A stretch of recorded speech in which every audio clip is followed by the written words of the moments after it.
The cold wind howled across the ice plains of Kelthros Prime as Hyuk stood guard at the broken gate of what used to be the Federation's largest military base on the planet. His massive frame, covered in thick brown fur and natural armor plates, made him look like a giant bear standing on two legs. The crystalline claws on his hands glowed dimly in the weak sunlight. But the glow was getting weaker each day. Hyuk was a Velkari, one of the bear-like aliens who had once been the most feared warriors in the galaxy. For thousands of years, his people had served the Galactic Federation as their elite soldiers and planet guardians.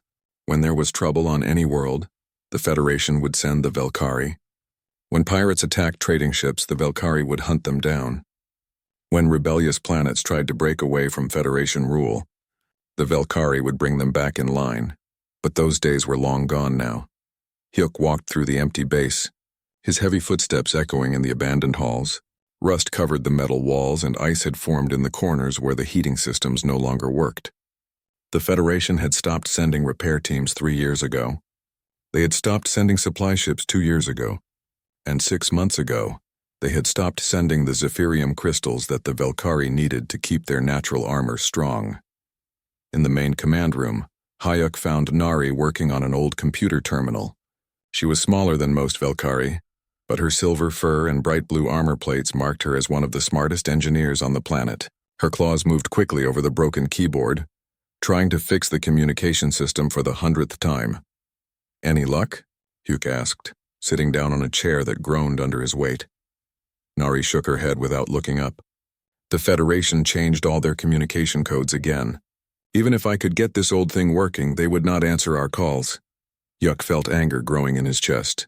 How can they just forget us like this? We fought for them for so long. We bled for them. We died for them.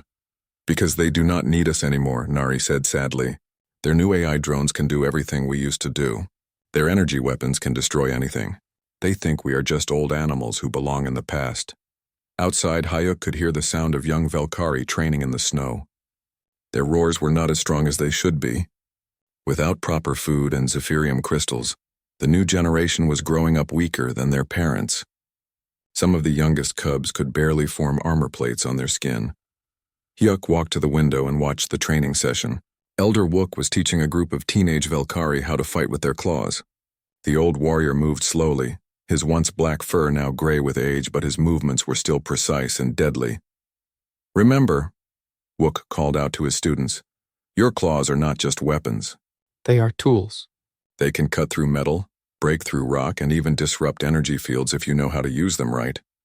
One of the young Velkari, a female named Suki, raised her hand. "But Elder Wook, why do we need to learn this? The Federation uses laser guns and force shields now. No one fights with claws anymore." Wook paused and looked at her with his wise old eyes. "Child, there may come a day when all the fancy weapons stop working. When that day comes, the warrior who knows how to fight with tooth and claw will be the one who survives." Hyuk smiled despite his sadness. Wook had been saying things like that for years, even when the Federation was still sending them missions. Most Velkari thought the old warrior was just being nostalgic for the past. But Hyuk was starting to think that maybe Wook saw something the rest of them missed. A loud beeping sound came from the command room. Hyuk rushed back inside to find Nari staring at the computer screen with wide eyes. "What is it?" he asked. "I managed to pick up a Federation military transmission," she said, her voice shaking. "Hyuk, you need to hear this." She pressed a button and a crackling voice filled the room. It was Admiral Kento, the Federation's top military commander. "The Velkari situation is no longer our concern," the Admiral was saying. "These primitive beings have served their purpose. Our new drone fleet can handle any threat more efficiently than a pack of overgrown animals. I recommend we officially remove Kelthros Prime from Federation protection and let them fend for themselves." Another voice answered, this one belonging to Captain Minho of the Federation Navy. "Sir, the Velkari have been loyal to us for centuries. Don't we owe them something?" Admiral Kento laughed coldly. "Captain, loyalty is a luxury we cannot afford in modern warfare. The galaxy has moved beyond the need for hand-to-hand combat and primitive tactics. These bear creatures belong in a museum, not on a battlefield." The transmission ended with a burst of static. Hyuk and Nari sat in silence for a long moment, both trying to process what they had just heard. "So that's it then," Hyuk said finally. We are officially nothing to them. Nari's claws sparked with electricity as her anger grew. After everything we did for them, after all the battles we won, all the lives we saved, they think we are just animals. Hyuk stood up and walked to the weapons locker. Inside were the traditional Velkhari war axes and energy rifles that had not been used in years. He picked up one of the axes, feeling its familiar weight in his hands. Maybe it is time we reminded them what animals can do, he said quietly. Nari looked at him with concern. Hyuk, what are you thinking? I am thinking that the Federation is making a mistake. They believe their technology makes them invincible. They think nothing can threaten them, now that they have their fancy weapons and smart computers. But Wook is right. There will come a day when all those things fail them. And when that day comes? Nari asked, Hyuk's claws extended fully, glowing with the last of his stored energy. When that day comes, they will remember why they used to fear the Velkhari. Outside, the wind picked up, blowing snow across the abandoned base. In the distance, Hyuk could see the lights of the Velkhari settlement where thousands of his people lived in the shadow of their former glory. They were farmers now and traders and craftsmen. They had learned to survive without the Federation's help, but they were still warriors at heart. And if the galaxy ever needed warriors again, the Velkhari would be ready. Hyuk just hoped that when that time came, it would not be too late for everyone else. The stars above Kelthros Prime twinkled coldly in the night sky, and somewhere among them, forces were already moving that would test everything the Federation believed about power, technology, and the value of primitive strength. The galaxy was about to learn a hard lesson about what happened when you abandoned your guardians. But that lesson was still to come. For now, Hyuk and his people could only wait and train and remember what it meant to be warriors, in a universe that had forgotten the importance of having something worth fighting for. 6 months after hearing Admiral Kento's transmission, Hyuk was hunting ice rabbits in the frozen forest when the sky began to burn. At first, he thought it was just the northern lights that sometimes danced across Kelthros Prime's atmosphere. But the lights were moving wrong, coming from the wrong direction, and they were getting brighter instead of fading away. Hyuk dropped the rabbits he had caught and ran toward the highest hill he could find. His powerful legs carried him quickly through the snow, leaving deep tracks behind him. When he reached the top, he could see clearly into space above his world. Ships were fighting up there. Lots of ships. The Federation patrol that usually watched over this sector was under attack by something Hyuk had never seen before. The attackers looked like giant insects made of metal and flesh, with wings that seemed to be alive and weapons that fired green acid instead of laser beams. As Hyuk watched, one of the Federation ships exploded in a ball of orange fire. The insect ship swarmed around the remaining vessels like angry wasps, their bioweapons eating through the Federation's energy shields as if they were made of paper. By the ancient claws, Hyuk whispered to himself, what are those things? He ran back to the settlement as fast as he could, his heart pounding with fear and excitement. When he burst into the command center, he found Nari and Elder Wook already watching the battle on the old scanner system. Did you see them? Hyuk asked, breathing hard. We saw, Wook said grimly. The Zeroth have returned. Hyuk felt his blood turn cold. Every Velkhari knew the stories of the Zeroth hive. They were nightmare creatures from the old tales, insect-like aliens who could eat entire planets and turn living beings into zombie slaves. The Federation had fought a terrible war against them centuries ago and supposedly wiped them out completely. That's impossible, Nari said, her claws clicking nervously against the console. The Federation destroyed them all. The history books say so. Wook shook his grizzled head. History books can be wrong, child. The Zeroth are survivors. They adapt. They learn. And now they have come back stronger than before. On the scanner, the last Federation ship was trying to escape, but the Zeroth bioships were faster, wrapping around it with tentacle-like appendages and pulling it apart piece by piece. We have to warn the Federation, Hyuk said. Send them a message about what we saw.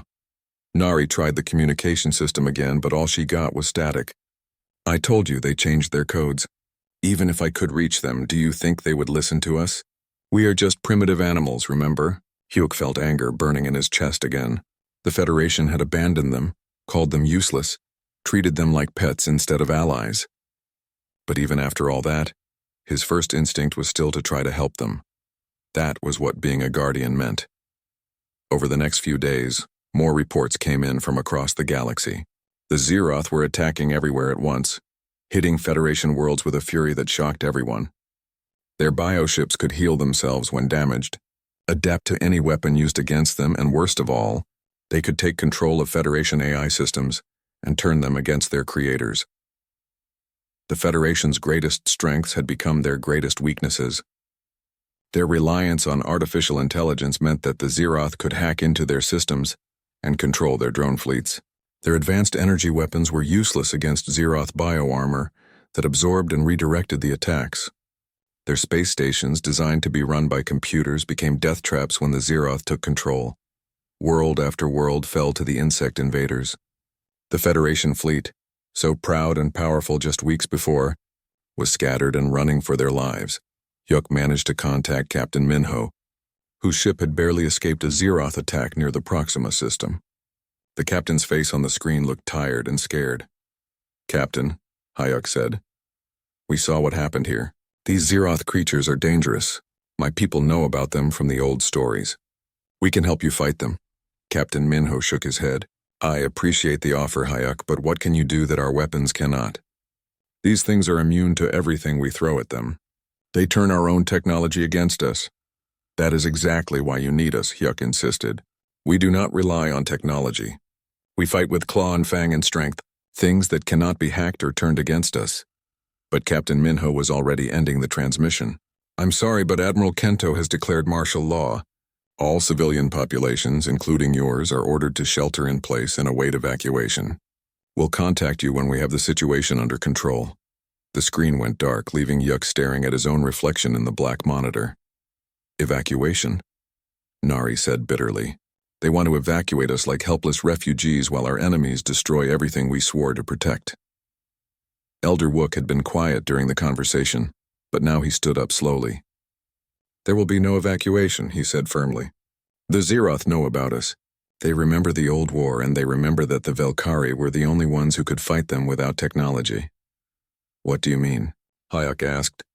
Wook walked to the window and looked up at the stars. "The Zeroth are heading here to Kelthros Prime. They will not leave us alive to threaten them again. The Federation may not want our help, but the Zeroth fear us enough to make sure we cannot give it." As if summoned by his words, alarms began blaring throughout the settlement. On the scanner, dozens of red dots appeared at the edge of the solar system. The Zeroth fleet was already on its way. "How long do we have?" Nari asked, her voice steady despite her fear. Wook studied the readings. 2 days, maybe 3.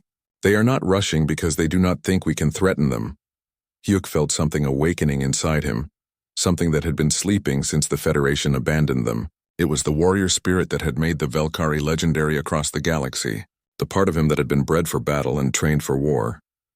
"Then we show them how wrong they are," he said, his claws beginning to glow with stored energy. "Send word to every Velkari on this world. Tell them the hunt is beginning." "What hunt?" Nari asked. Hyuk smiled, and for the first time in months it was not a sad smile. "The greatest hunt in Velkari history. We are going to hunt the hunters. We are going to remind the galaxy why our people were feared in the old days." "And if the Federation tries to stop us?" Nari asked. "Then they will learn the same lesson the Zeroth are about to learn," Hayuk replied. "Never corner a bear unless you are prepared for the consequences." Outside, the wind was picking up again, but this time it sounded different to Hayuk's ears. It sounded like the war cries of his ancestors calling him to battle. The galaxy had forgotten the Velkari, dismissed them as relics of a primitive past. But the Zeroth remembered. And soon everyone else would remember too. The storm was coming, and the bears were ready to meet it with fang and claw. Hyuk crouched in the shadows of the abandoned Federation supply depot, watching the Zeroth bioship land in the crater where a Federation outpost used to be. The insect vessel pulsed with sickly green light, its organic hull breathing like a living thing. Acid dripped from its weapon ports, melting the metal debris scattered around the landing site. It had been 2 weeks since the Zeroth invasion began, and the Federation was losing badly. Their fleets were scattered, their colonies evacuated or destroyed, and their leaders were hiding in deep space bunkers. But Hayuk was not hiding. He was hunting. The stolen Federation transport ship he had been using was hidden behind a nearby asteroid. It was an old cargo hauler, nothing special, but it was fast enough to get him where he needed to go and small enough to avoid most Zeroth patrols. Hyuk checked his equipment one more time. He carried no energy weapons, no high-tech gadgets, nothing that the Zeroth could hack or turn against him. Just his natural claws, a traditional Velkari war axe, and a few explosive charges that Nari had made from basic chemicals. The bioship's landing ramp lowered with a wet, squelching sound. Zeroth soldiers poured out, their insect bodies covered in chitinous armor that gleamed like oil. They moved with the coordinated precision of a hive mind, spreading out to search the ruins for anything useful. Hyuk waited until they were far from their ship, then moved. He dropped from his hiding place onto the back of the nearest Zeroth, driving his claws deep into the creature's neck. The alien died instantly, its hive connection severed before it could send a warning. Hyuk moved to the next one, then the next, killing silently and efficiently. The Velkari had been bred for this kind of combat. Their claws could cut through almost any armor. Their natural electromagnetic fields could disrupt electronic systems, and their hunting instincts made them perfect predators. What the Federation saw as primitive savagery was actually millions of years of evolution, creating the perfect warrior. By the time the remaining Zeroth realized they were under attack, half their landing party was dead. They turned their bioweapons on Hyuk, firing streams of acid and launching swarms of parasitic drones. But Hyuk was already moving, his massive form surprisingly quick and agile. He rolled behind cover as acid splashed where he had been standing, then charged the nearest group of aliens. His war axe sang through the air, cutting through Zeroth armor like it was made of paper. The Zeroth tried to coordinate their attack, but Hyuk's electromagnetic field was interfering with their hive connection. They stumbled around in confusion, unable to share information or work together effectively. It was like watching a computer try to function with a powerful magnet held against its hard drive. When the last Zeroth soldier fell, Hyuk turned his attention to their bioship. The living vessel seemed to sense his approach, its weapons turning to track him. But before it could fire, Hyuk was already inside, having torn through the organic hull with his bare claws. The interior of the ship was like being inside a giant's stomach. The walls pulsed with veins carrying luminescent fluid, and the air was thick with the smell of decay. But Hyuk pushed forward, following his instincts to find the ship's brain. He found it in the center of the vessel, a massive, throbbing organ that coordinated all the ship's functions. Hyuk raised his axe and brought it down with all his strength. The bioship died with a sound like a dying whale, its systems shutting down one by one. Hyuk planted one of Nari's explosive charges and ran for the exit as the ship began to collapse. The explosion lit up the asteroid field like a small sun. Light years away, Captain Minho was trying to make sense of the reports flooding his communication system. His ship, the Federation cruiser Stalwart, was hiding in the shadow of a gas giant while they waited for orders from High Command. "Sir," his communications officer called out, "we're getting another report of a Zeroth bioship being destroyed in the Outer Rim. That's the 5th one this week." Captain Minho frowned. "Destroyed by what? Our fleets are all in retreat." "Unknown, sir. The bioships just explode with no warning. No Federation vessels in the area. No energy weapon signatures. They just die." The captain's tactical officer looked up from his station. "Sir, I'm also seeing reports of Zeroth landing parties going missing. Entire squads just vanishing without a trace." Captain Minho felt a chill run down his spine. Something was out there hunting the hunters. Something that could kill Zeroth forces without using any detectable technology. Could it be sabotage? He asked. Maybe some of their bioships are malfunctioning? "No, sir," the communications officer replied. "These attacks are too coordinated, too precise. Someone is deliberately targeting Zeroth forces, and they're very good at it." Captain Minho thought about his last conversation with Hyuk, the Velkari warrior who had offered to help fight the Zeroth. At the time, he had dismissed the offer as meaningless. What could primitive aliens do against an enemy that had defeated the Federation's best technology? Now he was starting to wonder. "Sir," the tactical officer said urgently, "Zeroth bioships are approaching our position. 3 of them, coming in fast." Captain Minho felt his stomach drop. His ship was damaged from their last encounter with the Zeroth, and they had no chance in a straight fight. "Prepare to run," he ordered. "Set course for the jump point." But before they could move, something appeared on the scanner between them and the Zeroth ships. It was small, barely larger than a fighter, and it was heading straight for the enemy fleet. "What is that?" Captain Minho asked. "Unknown vessel, sir." It's not broadcasting any identification codes. On the main screen, they watched as the small ship approached the lead Zeroth bioship. The alien vessel opened fire with its acid cannons, but the unknown ship was too fast, dodging and weaving through the deadly streams.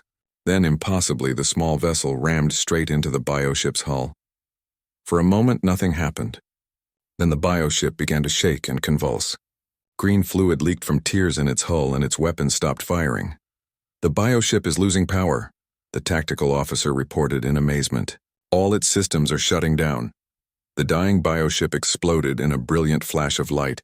The other two Zeroth vessels turned to attack the small ship, but it was already gone, vanishing into the asteroid field.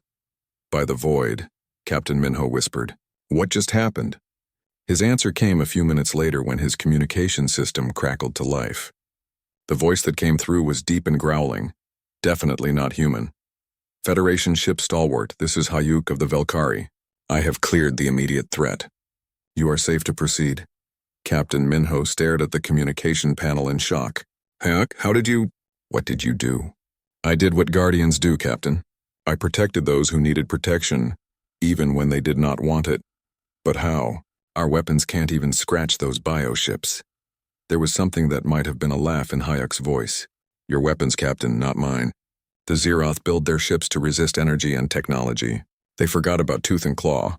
The communication ended, leaving Captain Minho and his crew in stunned silence. Somewhere out there, a lone Velkari warrior was fighting a one-bear war against the most dangerous enemy the galaxy had ever known. And he was winning.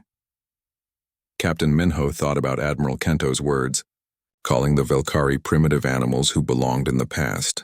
Maybe they were primitive. But right now, primitive was exactly what the galaxy needed. He just hoped there would be enough time for the rest of the Federation to learn that lesson before it was too late. Hyuk's stolen transport ship limped back to Kelthros Prime with smoke trailing from its damaged engines. 3 weeks of solo raids against the Zeroth had taken their toll on both him and his vessel. His fur was singed in several places, his natural armor was cracked, and exhaustion weighed on him like a heavy blanket. But he had bought his people time, and that was what mattered. As he guided the ship through the ice clouds surrounding his homeworld, Hyuk was surprised to see lights where there should have been darkness. The abandoned Federation base was glowing with activity, and new structures had been built around it. Ships that he did not recognize were landing and taking off from improvised runways carved into the ice. When Hayek's transport touched down, he was met by Nari and Elder Wook. But they were not alone. Dozens of other Velkari surrounded them, warriors that Hyuk had never seen before. Their fur was different colors, some black as space, others white as snow, and a few with the rare golden coat that marked the ancient bloodlines. All of them bore the scars and bearing of experienced fighters.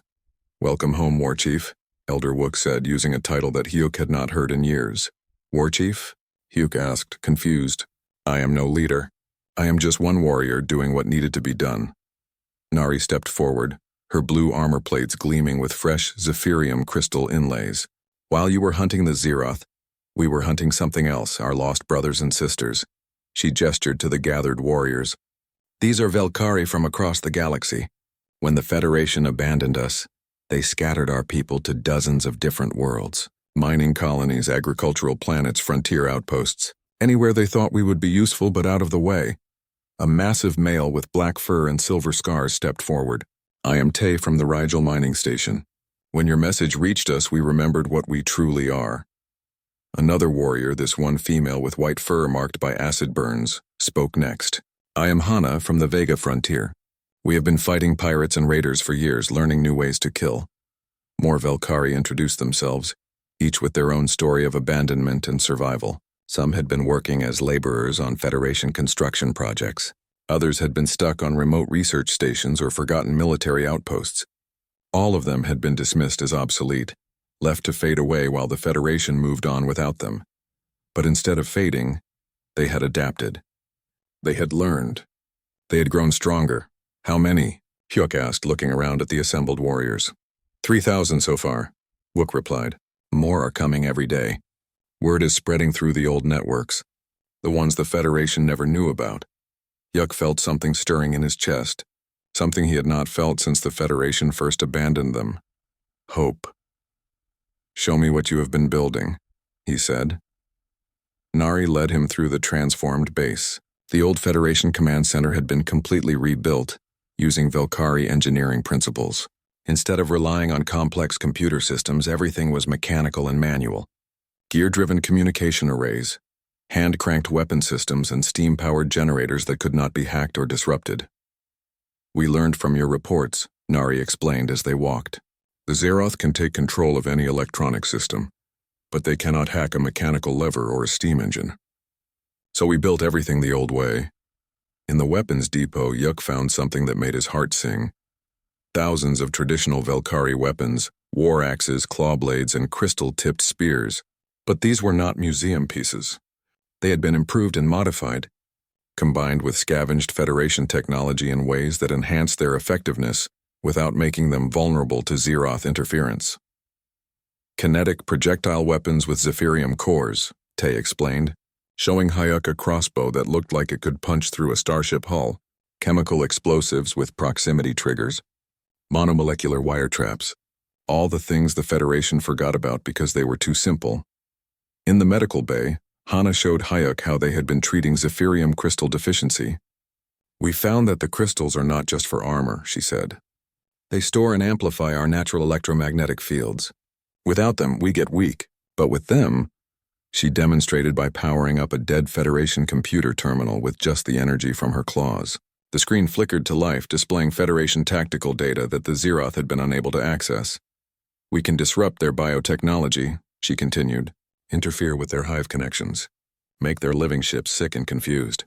The Federation never understood what we could really do because they never let us try."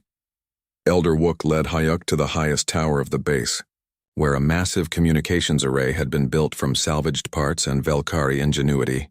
"From here we coordinate with Velkari across the galaxy," he said. "We share information about Zeroth movements, plan joint operations, and prepare for what is coming." "What is coming?" Yuk asked.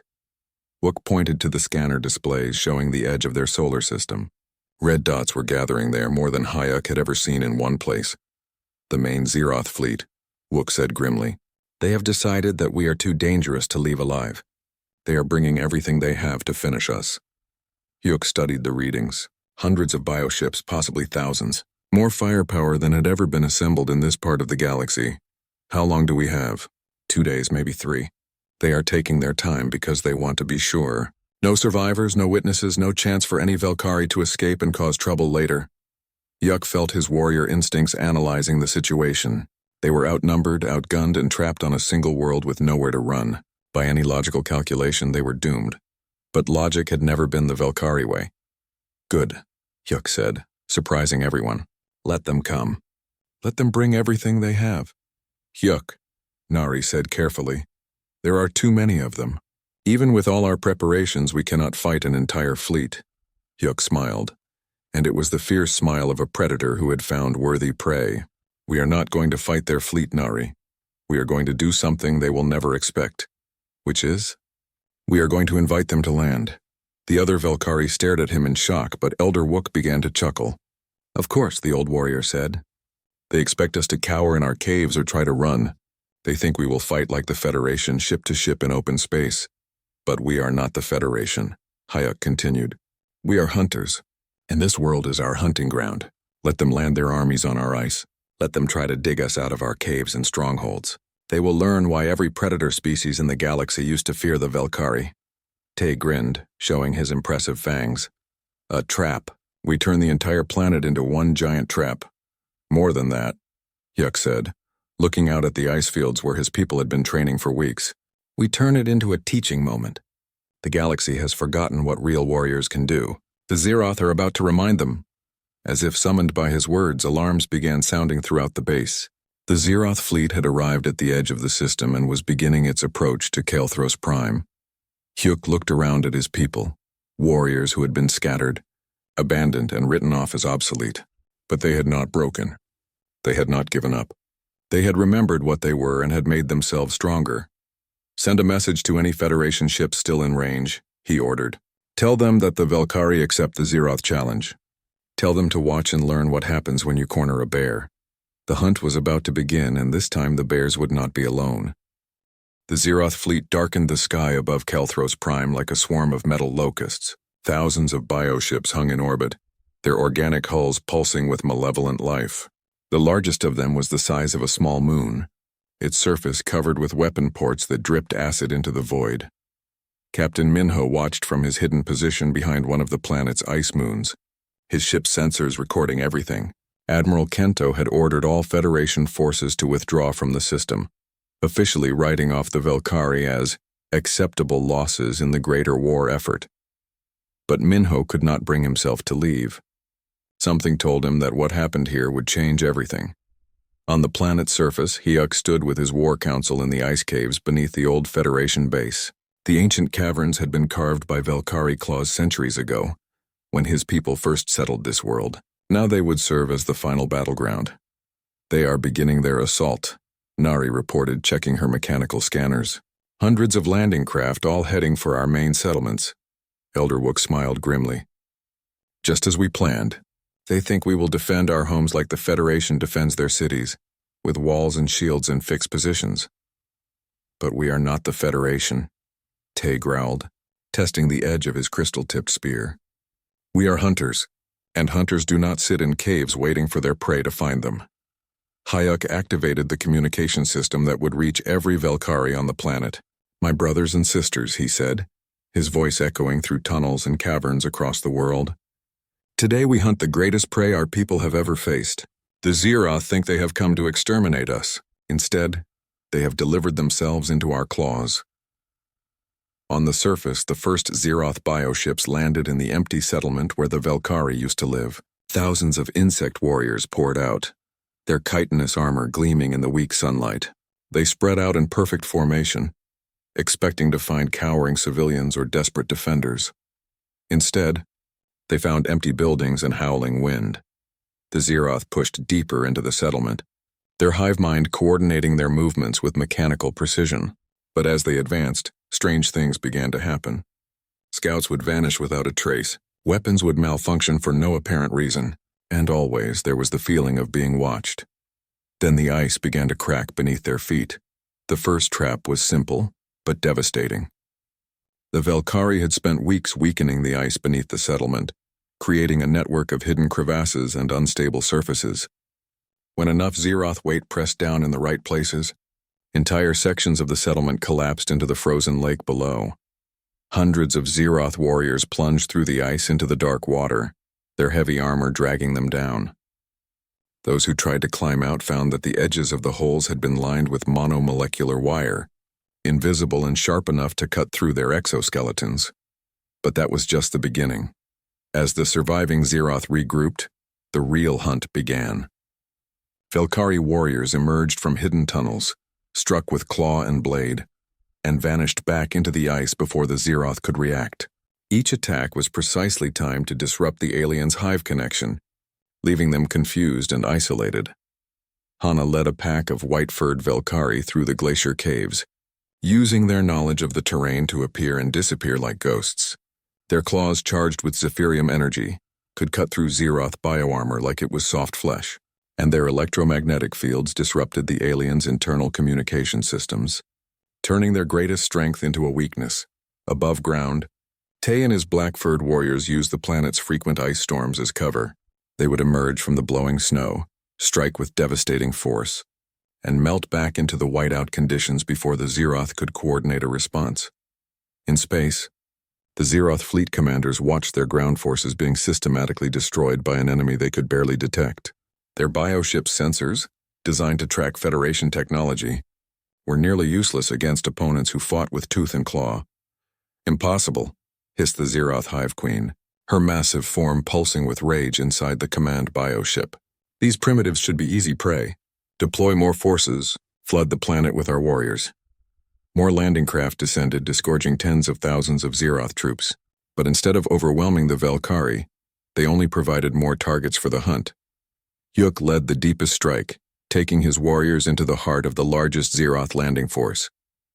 They moved through the ice tunnels his people had carved over generations, emerging behind enemy lines to strike at command posts and communication nodes. When Hayek's claws met Zeroth chitin, there was no contest. Millions of years of evolution had made the Velkari perfect predators, while the Zeroth were primarily parasites who relied on overwhelming numbers and superior technology. In a straight fight between warrior and warrior, the bear-like aliens were simply better killers. But the battle that decided everything happened in orbit. The Hive Queen, frustrated by her ground forces' failures, decided to end the fight with orbital bombardment. Her bioships began charging their planet-killer weapons, preparing to sterilize Kael'thros Prime from space. That was when Nari's master plan revealed itself. Hidden in the planet's polar ice caps were massive, Zephyrium crystal arrays that the Velkari had been building in secret for months. When activated simultaneously, they created an electromagnetic pulse powerful enough to reach orbit. The pulse did not destroy the Zeroth bioships, but it did something worse. It severed their connection to the Hive Queen.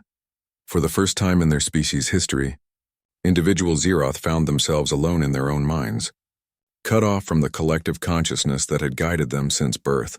The effect was devastating. Bioships crashed into each other as their crews panicked. Weapons fired wildly in all directions. The perfect coordination that made the Zeroth so dangerous collapsed into chaos and confusion. Yuk seized the moment. Leading a boarding party of the fiercest Velkari warriors, he used captured Zeroth biocraft to reach the Hive Queen's command ship. The battle through its organic corridors was brutal and savage. Claw against chitin, warrior against drone. When Hayek finally reached the Hive Queen herself, she was already dying from the severed hive connection. Her massive form was convulsing, green ichor leaking from her wounds.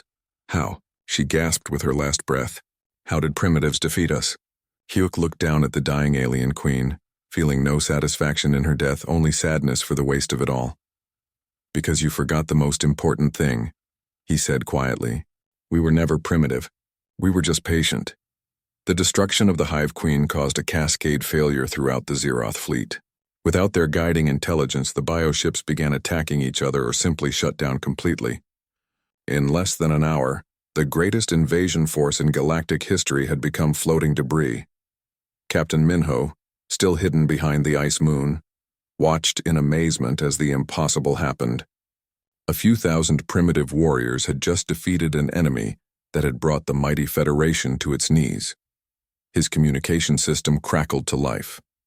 It was Admiral Kento, his voice shaking with disbelief. Captain Minho, are you seeing this? How is this possible? Before Minho could answer, another voice cut into the channel. It was Hyuk, broadcasting from the captured Zeroth command ship. Admiral Kento, the Velkari warrior said, his voice calm and steady. This is War Chief Hayek of the Velkari. I believe you wanted to speak with me. There was a long silence before the Admiral responded. War Chief, we owe you an apology, and our gratitude. The Federation abandoned us, Hyuk interrupted, called us obsolete. Primitive animals who belonged in the past. We were wrong, Kento said quietly. Completely, utterly wrong. Yes, you were. But that does not matter now. What matters is what we do next. Over the following weeks, representatives from across the galaxy came to Kael'thros Prime to witness the aftermath of the battle. The ice fields were littered with the remains of Zeroth bioships, and the caves echoed with the victory songs of the Velkari. But Hyuk was not interested in celebration. He met with the Federation Council, with representatives from dozens of species who had been dismissed or marginalized over the centuries. Together, they began to craft something new. Not a federation ruled by technology and bureaucracy, but an alliance built on mutual respect and the understanding that every species had something valuable to contribute. Nari became the alliance's chief engineer, designing new ships that combined the best of Federation technology with Velkari mechanical principles. Tay established training academies where young beings from across the galaxy could learn both modern warfare and ancient combat techniques. Elder Wook, finally given the respect he deserved, became an advisor to the new Alliance Council. His wisdom, earned through years of being dismissed and ignored, helped shape policies that valued tradition alongside innovation, and Hyuk himself became something he had never expected, a symbol of hope for every species that had ever been called primitive or obsolete. He showed the galaxy that sometimes the old ways were not just valuable, but essential. Years later, when historians wrote about the Zeroth War, they would call it the moment when the galaxy learned to respect the bear.